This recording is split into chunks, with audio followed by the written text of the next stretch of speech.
آپ اپنا تعلق بنائیں، دعا کے ساتھ، عبادت کے ساتھ، مصلی کے ساتھ رشتہ بنائیں، استغفار پڑھیں۔ صلاح الدین ایوبی صلیبی جنگوں میں تھے، رات کو مسجد اقصیٰ میں نماز پڑھی تو پریشان تھے۔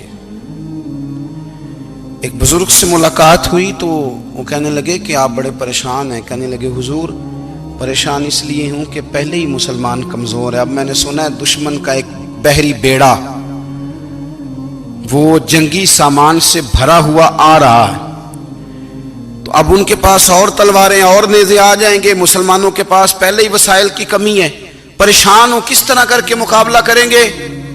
یہ بات کہتے ہی صلاح الدین ایوبی نے بزرگوں سے کہا حضور آپ بھی دعا کرنا، دعا کی بڑی طاقت ہے۔ میرے نبی پاک نے فرمایا دعا مومن کا ہتھیار ہے، دعا مومن کا حضور نے فرمایا تقدیر کو سوائے دعا کے کوئی چیز نہیں بدل سکتی، دعا مومن کا ہتھیار ہے، یہ کافر کے پاس کوئی نہیں، یہ ہتھیار ہے مومن کا۔ اللہ کرے آپ کو سمجھ آئے، پھر سنیں، کئی بار کہہ چکا ہوں یہ ہتھیار ہے۔ کافر کے مقابلے میں جو تیرے پاس سب سے بڑا ہتھیار ہے وہ دعا ہے۔ دعائیں کرانی چھوڑ دی، کرنی چھوڑ دی، لینی چھوڑ دی۔ حضرت سیدنا انس بن مالک رضی اللہ تعالیٰ عنہ فرمایا کرتے تھے میں نے وہ رنگ دیکھا ہے جب حضور دعا مانگتے تھے اور حضور کی مقدس آنکھوں میں آنسو بھی ساتھ ہی بہا کرتے تھے، میں نے وہ انداز دیکھا ہے۔ تو صلاح الدین ایوبی بزرگ سے کہنے لگے آپ بھی دعا کیجئے، اور خود رونے لگے اور سر سجدے میں رکھ کے رونے لگے، اور عشاء سے لے کر فجر تک روئے، خوب روئے۔ صبح وہ بزرگ آئے تو صلاح الدین ایوبی کا خوبصورت اور ہنستا ہوا چہرہ دیکھا، کہنے لگے آپ بڑے خوش ہیں، رات تو میں نے بڑے روتے ہوئے دیکھا تھا۔ تو کہنے لگے حضور وہ جو بحری بیڑا آ رہا تھا نا وہ پانی میں ڈوب گیا ہے، اب وہ نہیں آ رہا، ابھی خبر آئی ہے تو میں بڑا خوش ہوں۔ بزرگ کہنے لگے اٹھ سینے سے لگ اور سن ایک بات، وہ بحری بیڑا پانی میں نہیں ڈوبا، وہ تیرے آنسوؤں میں ڈوب گیا ہے۔ وہ جو تو رات رویا ہے نا رب کریم کی بارگاہ میں تو وہ ڈوب گیا ہے۔ حضرت عائشہ صدیقہ رضی اللہ تعالیٰ عنہ فرماتی ہیں ایک عورت تھی اور اسے نبی پاک صلی اللہ تعالیٰ علیہ وسلم نے نا وہ کلمہ پڑھ کے مسلمان ہوئی، مدینہ طیبہ آ گئی تو حضور نے مسجد نبوی شریف میں اس کے لیے مکان، ایک سادہ سا کمرہ ساتھ مسجد کے بنوا دیا، وہیں رہنے لگی۔ اکثر وہ سیدہ طیبہ کے پاس آتی تو حضرت عائشہ صدیقہ رضی اللہ تعالیٰ عنہ فرماتی ہیں وہ بڑی باتیں سناتی اور آخر میں کہتی وہ ہار والا دن بھی بڑا عجیب دن تھا اور میرے رب کی قدرتوں کا دن تھا، وہ بھی بڑا عجیب دن تھا۔ سیدہ عائشہ صدیقہ رضی اللہ تعالیٰ عنہ ایک دن فرمانے لگی کہ تو ہار والے دن کا بڑا ذکر کرتی ہے، وہ کیا دن تھا؟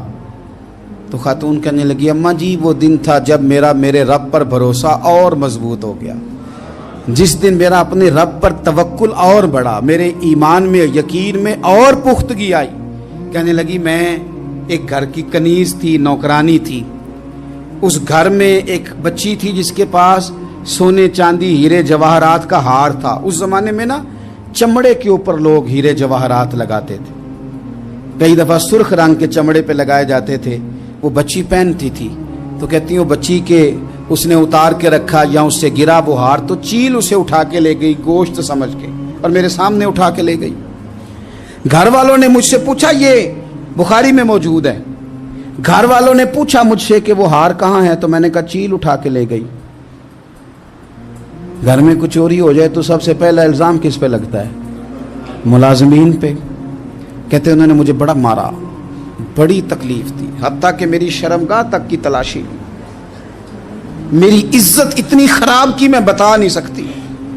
میں نے اپنی زندگی میں ایک واقعہ دیکھا، ایک امیر گھر میں چوری ہو گئی، ملازم کو اتنا مارا کہ وہ چارپائی پہ پڑ گیا، پولیس والوں سے اتنی مار پروائی گئی کہ وہ بیچارہ چارپائی پہ پڑ گیا، اور پھر وہ اتنا بیمار ہوا اور کچھ دنوں کے بعد پتہ چل گیا کہ چور تو اپنا بیٹا ہے ان کا، پھر اس کا انتقال ہو گیا۔ اب وہ سیٹھ صاحب اور گھر والے آ کے نا مرنے والے کے کان میں معافیاں مانگ رہے ہیں، کان میں۔ تو میں نے ان سے پھر کہا تھا کہ یہ تو اب چلا گیا ہے، تمہارا زور چلتا تھا نا تو تم نے قانون خریدا اور تم نے اسے جتنا ہو سکا تم نے اسے مار پڑوائی, تمہارے پاس جو عدالتیں تھیں تم نے وہاں کارروائی کی, اب ایک عدالت قیامت کے دن لگے گی. یہ کمزور تھا نا, کچھ کر نہیں سکا.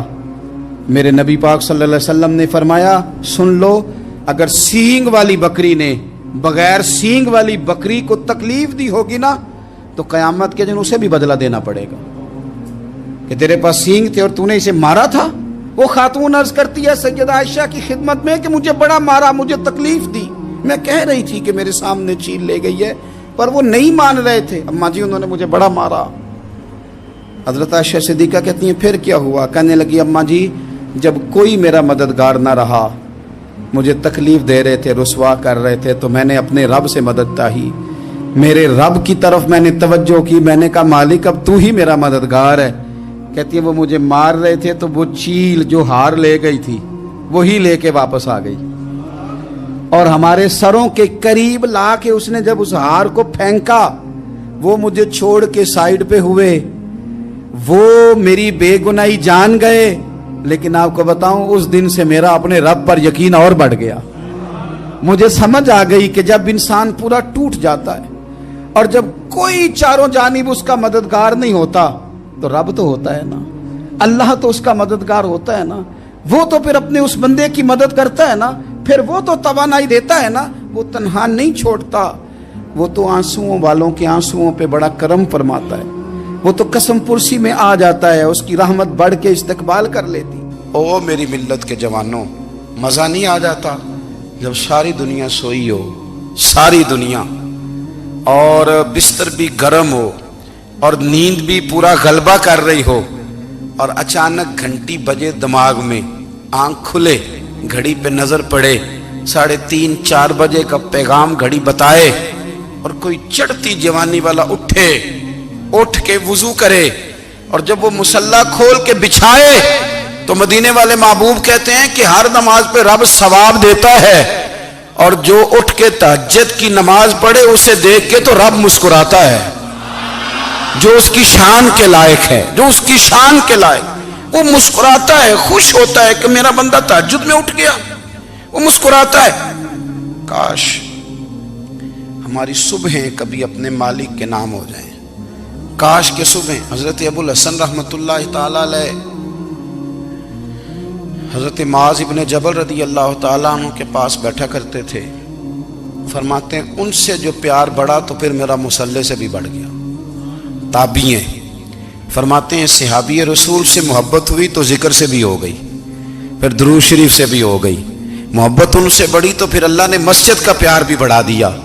آپ فرماتے ہیں کہ میری ہر وقت طبیعت چاہتی تھی کہ بس اللہ اللہ کروں, بس اللہ اللہ کروں, بس نہ میں ذرا تھوڑی جان چھڑاؤں لوگوں سے, کو 10 منٹ ملے تو میں کچھ 4 نفل پڑھ لوں, میں تھوڑا سا نہ بچوں لوگوں سے, اور مجھے تسبیح ملے تو میں نہ کچھ 400-500 دفعہ استغفار پڑھوں, سبحان اللہ, الحمدللہ, اللہ اکبر, لا حول ولا قوت الا باللہ, میں نہ تسبیحات پڑھوں. فرماتے ہیں کہ بچے تھے گھر میں 6-7, غربت تھی, کام ملتا کوئی نہیں تھا, اور میں کام چور نہیں تھا, کام ڈھونڈتا تھا, پر اللہ کی قدرت کے کام نہیں ملتا تھا. فرماتے ہیں کہ میں نے ایک دن اپنی اہلیہ سے کہا کہ آج میں پھر جاتا ہوں کام ڈھونڈنے. تو میری بیوی بڑی فرما بردار تھی, پر اس دن نہ غربت کے ہاتھوں تنگ آ کے کہنے لگی آج نانا کوئی تو چیز لے کے آیا, تو مجھ سے بچوں کی بھوک نہیں دیکھی جاتی. سب روگاں دا روگ محمد جس دا نام غریبی, کنڈ بلا کے لنگ جاندے نہیں دوست یار قریبی. آج نہ کچھ لے کے آیا تو میں بچے لے کے میکے چلی جاؤں گی. شیخ فرماتے ہیں کہ میں بڑا پریشان گھر سے نکلا, پر میں نے صبح سے لے کے زور تک کام ڈھونڈا, کام ملا کوئی نہیں. تو میرے دل میں خیال آیا چلو کام نہیں ملتا تو اللہ اللہ تو کرے نا, چلو بندوں کی مزدوری نہیں ملتی تو رب کریم کی عبادت ہی کرتے ہیں.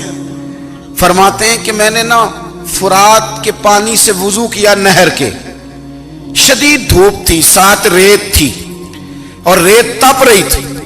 میں نے اپنا رومال وہیں مصلی کے طور پر بچھا لیا, اور فرماتے ہیں کہ زور سے لے کر عصر تک نماز پڑھی, دھوپ بھی پورے زور پہ, پر میرے سجدے کا ذوق بھی پورے زور پہ. فرماتے ہیں سورج بھی چمک رہا ہے اور رب کی عبادت کا ذوق بھی پورے زور پہ. میں سجدہ کروں تو